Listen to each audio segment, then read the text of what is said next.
Hello students, आज हम लोग पढ़ेंगे मैकेनिकल प्रॉपर्टीज ऑफ सॉलिड का लेक्चर नंबर 7 और हेडिंग है हमारी कंप्रेसिबिलिटी। क्या हेडिंग है? कंप्रेसिबिलिटी। कंप्रेसिबिलिटी क्या? देखिए, कंप्रेसिबिलिटी बोलते हैं, अभी हम लोग पढ़ चुके हैं कि इसके पहले बल्क मॉडुलस ऑफ इलास्टिसिटी क्या होता है। ठीक है, तो उसी बल्क मॉडुलस ऑफ इलास्टिसिटी का ये क्या होता है, रेसिप्रोकल होता है। तो the reciprocal of bulk modulus of elasticity of a material is known as compressibility. ठीक है, तो उसको हम क्या बोलते हैं, कंप्रेसिबिलिटी बोलते हैं। तो कंप्रेसिबिलिटी कंप्रेसिबिलिटी बिलिटी इज इक्वल टू होता है 1 बल्क मॉडुलस ऑफ इलास्टिसिटी। ये सिंबल KRB से डिनोट होता है।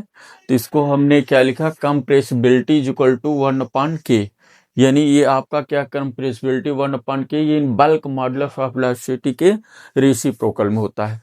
तो K इज इक्वल टू क्या होता है भाई, यही K इज इक्वल टू ये होता है कि क्या होगा, ये आपका नॉर्मल स्ट्रेस और to the ratio of volume strain होता है। तो इसको आप K इज इक्वल टू लिखते हो PB अपॉन डेल्टा V, ये माइनस में।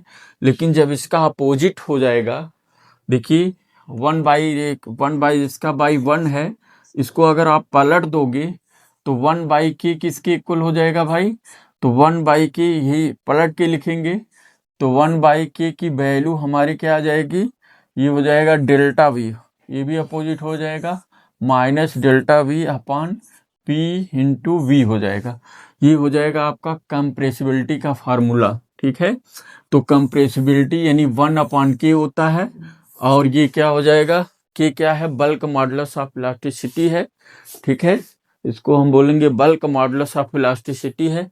तो ये K इज इक्वल टू आपका क्या हो जाता है, 1/K is equal to minus delta V upon P into delta V। अब यहाँ देखो, इसका कोई यूनिट नहीं होगा। अगर हम इसका डायमेंशन निकालें, डायमेंशन अगर इसका निकालते हैं कंप्रेसिबिलिटी का, तो डेल्टा V अपॉन V, यानी ये भी वॉल्यूम ये भी वॉल्यूम, तो ये इसका कोई डायमेंशन नहीं होगा। ठीक है, क्योंकि सेम फिजिकल क्वांटिटी है। अब बच्चा P, अब P को आप जानते हैं प्रेशर इज इक्वल टू, हम जानते हैं कि प्रेशर, यहाँ प्रेशर यानी stress, stress is equal to क्या होता है, फोर्स अपॉन एरिया। तो इसका हो जाएगा न्यूटन पर मीटर स्क्वायर। तो डायमेंशन इसका निकाल लें तो ये 1/P में आ जाएगा ना, तो न्यूटन पर मीटर स्क्वायर, यानी इसका जो होता है स्ट्रेस का ML/T-2 मीटर के लिए L/2, तो जाएगा ये ML, ये पावर ऊपर जाएगी तो 1-2 हो जाएगा T-2, और इसे आप लिख सकते हो क्या, ML-1 T-2, ये आ जाएगा, ये स्ट्रेस का हो गया। ठीक है, तो स्ट्रेस का अगर ये हो गया तो यहाँ पे क्या हो जाएगा भाई, इसका होगा नहीं, यही स्ट्रेस को यहाँ रखें ML-1 T-2, तो ये अपोजिट ऊपर जाएगा। ठीक है, तो ये हो जाएगा M, इसकी पावर 1 है तो -1, ये हो जाएगा पॉजिटिव, और ये हो जाएगा T⁻²। इसका ये कंप्रेसिबिलिटी का ये फार्मूला आपका आ जाएगा, मतलब डायमेंशन फार्मूला ये आपका आ जाएगा। ठीक है, तो इस तरह से इसको हम बोलते हैं भाई, कंप्रेसिबिलिटी बोलते हैं। ओके।